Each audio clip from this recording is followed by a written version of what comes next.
This is Real Juicy Talks.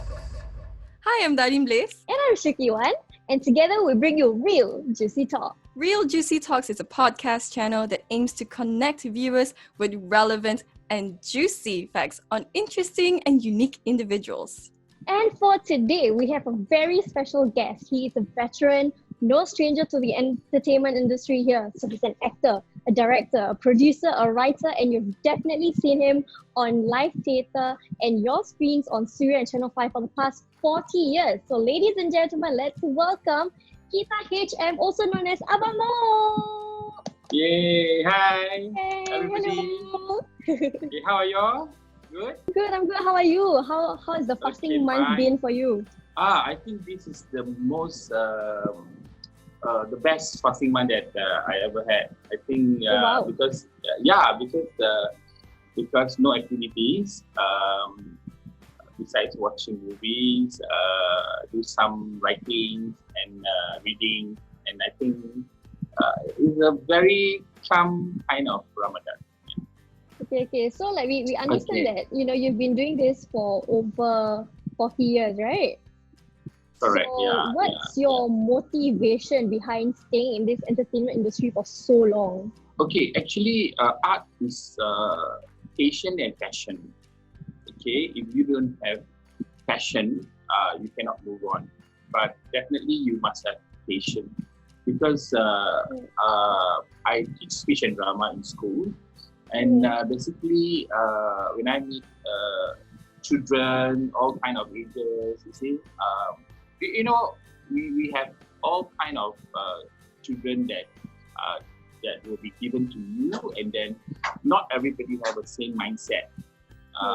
You have a naughty one, you have a mischievous one, you have a quiet one. You see?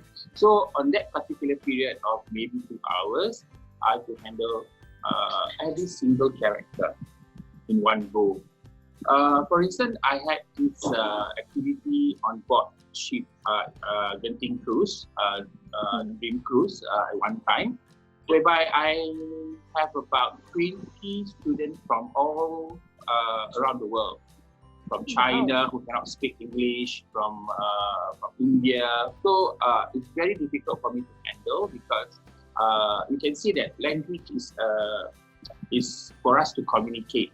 But when they don't understand you, when they don't understand what you are talking about, so you have to use other sources. For instance, body language, like mimicking, blah blah blah. So it's a big challenge for me. But again, as a trainer, I think it's a part and parcel of being how to train an actor. Because to me, especially the new actors, you see. Okay, about new actors, some actors they think that they can act. Okay, they think that they are already built in, but sometimes they forget that acting is not just acting.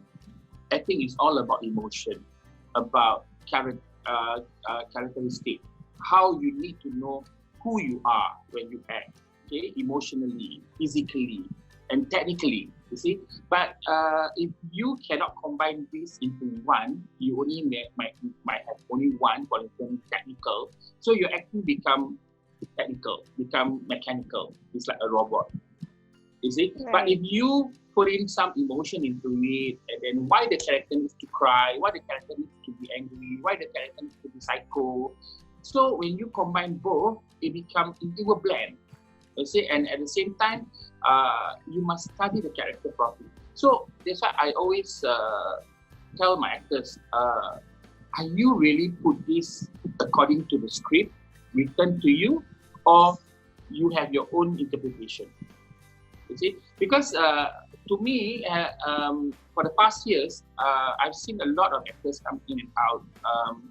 Sometimes I'm angry to myself because I cannot put my hand onto that particular actor to say that if this is wrong or this is right or this is you can improve. So I always reminded my actors, you must always create what you like to do accordingly to the script. Throughout my experience, like myself, when I started acting. Actually, by myself is actually by accident, I should say, because last time I cannot speak Malay fluently because I took Mandarin as a second language. So when I reached secondary 3, not mistaken, I told my dad, I said that, okay, it's enough because I always fail my Mandarin. And furthermore, my neighbor already gone, they moved out. So I don't have anybody to talk to. So in a very short term, my teacher told me that, oh, you have to read more. You have to, participate in drama activity, in recital of a poem, blah blah blah. So and I represented the school and I won. You see, so from there I gained the confidence that I can do better in that sense. See? And in fact, I improved my Malay quite well at a very short term. So when secondary 4, when I took my Malay for prelim, I got B4. Okay, I got B4. But to me, I'm already proud.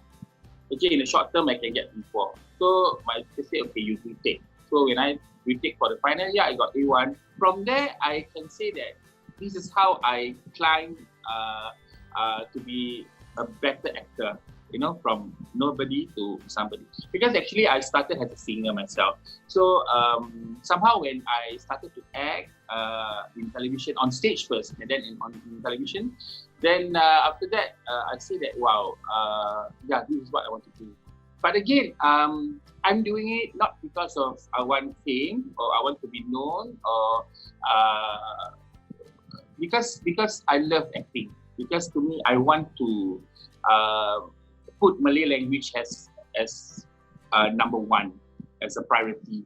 Because I think that's how, if you want to be a good Malay actor, you must know how to speak a good bahasa Melayu lah. So to me, actors out there, I think if you really want to be a good actor, please do your research. Get your character right. And to me, honestly, you really, really must know what you are doing. Emotionally, physically, and technically, kind of thing. Yeah. So with all your experiences in the industry and having built up your name already, so how do you deal with the expectations of others, like others have on you? To be honest with you, we are human. We make mistakes. Okay, we cannot expect that woman is a god or always perfect. Human is not perfect. Okay, sometimes I might overlook about the character that I'm putting up. But what I can do is, as an actor, I always ask myself, did I do the best? Am I doing it for, like I say, passion and passion? Okay, I'm doing it for passion. Okay, so if I think that I don't do the best, I always ask the director to reshoot. You see, as a director or an actor, you are actually maneuvering your own control. You see, so that's why I said, actor, when you act, you don't keep. After you give it all, and people will talk about the character instead of you being the actor. That means you are really doing it right. That's why when I acted with whoever wants to act with me, I always tell them, be natural, be yourself.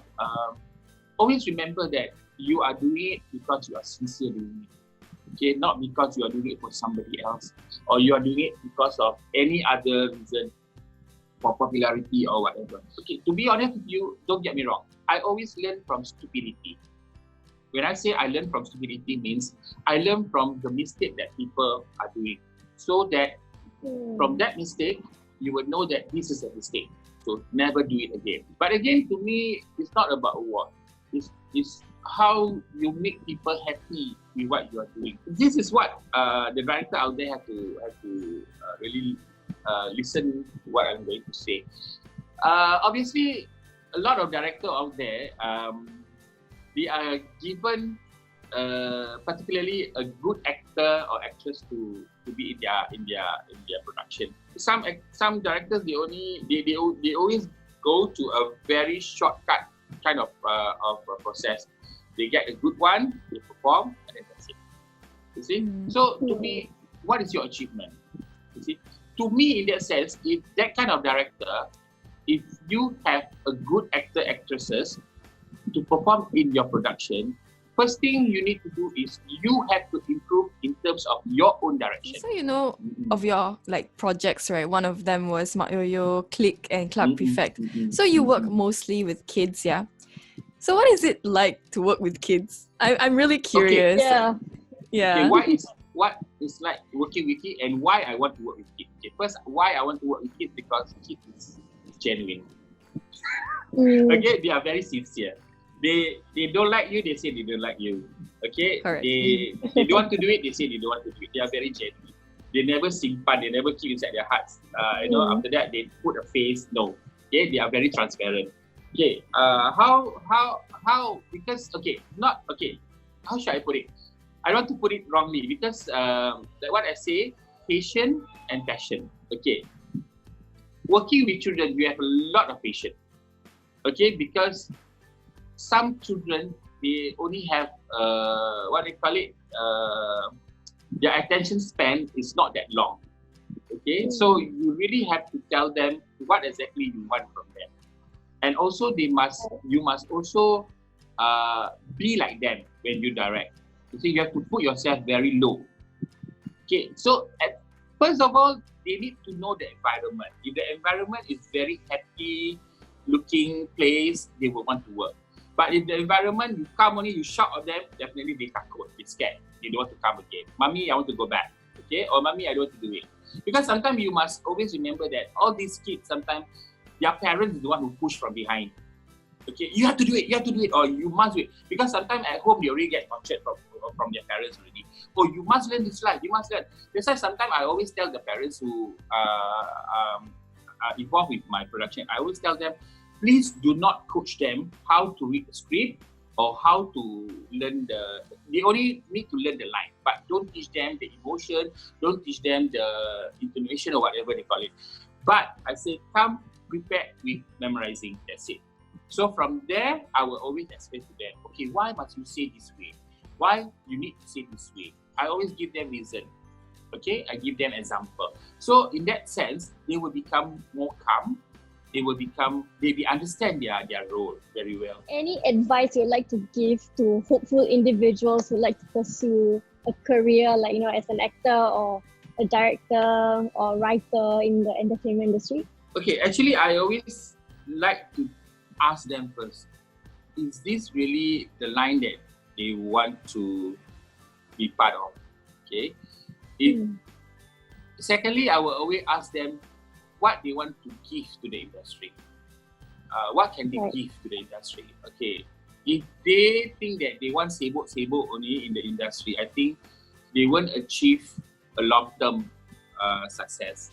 They will only achieve a short-term. I would like to advise actors, actresses out there, if you really, you must always mirror yourself. Ask yourself whether what you want to do in this industry, what you want to do for this industry. So I will always get the best out of the actor to make them look better in the screen or on stage. So right now we are battling our favorite COVID-19 season. So how has it affected your daily life and also your job as a director? Okay, basically, definitely I can say that, the income really soar. Okay, because I'm a freelancer. Okay, I depends on whatever job that I get. Okay, so for this year, actually I'm supposed to prepare for Singapore Youth Festival competition, drama competition. So at first they say that it's going to be postponed. Then later on they say that we are cancel it off. So I still have a contract with the school. But when I asked the school say, I'm so sorry that we have to terminate the contract. At the same time, I'm supposed to, we are actually in the midst of putting up a drama series called Bubur Masjid. It's every Ramadan season. But somehow we have to stop because of this COVID-19. So I think that series, they will postpone until next year. On top of that, I think it doesn't affect me that much because I really use this time to do some writing, research material, and do reading. It's also a good. It's God's will because we have forgotten ourselves because we have been working so hard that we forgot to take a break. Okay, so I'm using this particular break time to go back to my old script, to read my old script, and then study the mistake that I've done. So to alter here and there, and then to improve my writing, and then at the same time also I'm preparing some pitching for the station. So it's a good time for me to relax and compose myself lah. Not to say thank you to COVID, but again, I hope that it ends very fast. Yeah, because I like to travel. So I would like to see the world. Yeah, again. Okay. If you want to see anything, any performance or whatever, I always post it in my IG. So Keatar Hm, you can always type Keatar Keatar Hm. Okay. But currently I don't have any production. But I hope I'm planning to put up a monologue. It's either end of this year or maybe beginning of next year, because I think it's about time for me to put up a play as a solo actor, because I did that maybe 3-4 years ago. So I think it's about time for me to challenge myself again. You see, so hopefully, I hope I can put up a solo play in the near future. Yeah. Mm-hmm. And that's it for today's podcast. Thank you so much, Abang Mok, for joining us on this podcast session. Whatever you just said, your experience, your quotes, everything, it's so valuable, and thank you so much. And to our audience, thank you for tuning in with us, where we give you real juicy talks. And do not forget to follow us on IG at RealJuicyTalks, and don't forget to hit that subscribe button wherever it is. And don't forget to stay juicy.